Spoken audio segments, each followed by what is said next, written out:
শামসুর রহমানের কখনো আমার মাকে কোনো গান গাইতে শুনিনি। সেই কবে শিশু রাতে ঘুম পাড়ানিয়া গান গেয়ে আমাকে কখনো ঘুম পাড়াতেন কিনা আজ মনেই পড়ে না।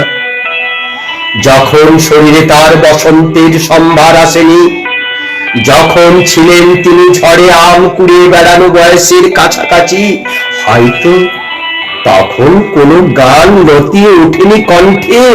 মিড়ে মিড়ে দুপুরে সন্ধ্যায় পাছে গুরুজনদের কানে যায়।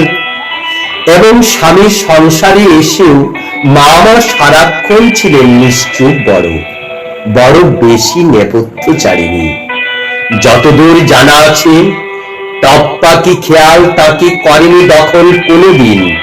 মাছ কোটা কিংবা হলুদ বাটার ফাঁকে অথবা বিকেল বেলা নিকিয়ে উঠোন ধুয়ে মুছে বাসন কোসন সেলাইয়ের কলে ঝুঁকে আলনায় ঝুলিয়ে কাপড় ছেঁড়া সাথে রিপুকর্ণে মেতে আমাকে খেলার মাঠে পাঠিয়ে আদরে অবসরে চুল বাঁধার ছলে কোনো গান গেয়েছেন কিনা এতকাল কাছাকাছি আছি তবু জানতে পারিনি।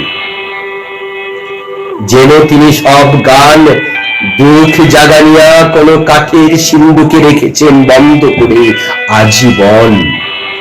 এখন তাদের গ্রন্থের শরীর থেকে কালে ভদ্রে সুখ নয়, শুধু ন্যাপথালিনের তীব্র ঘ্রাণ ভেসে আসে।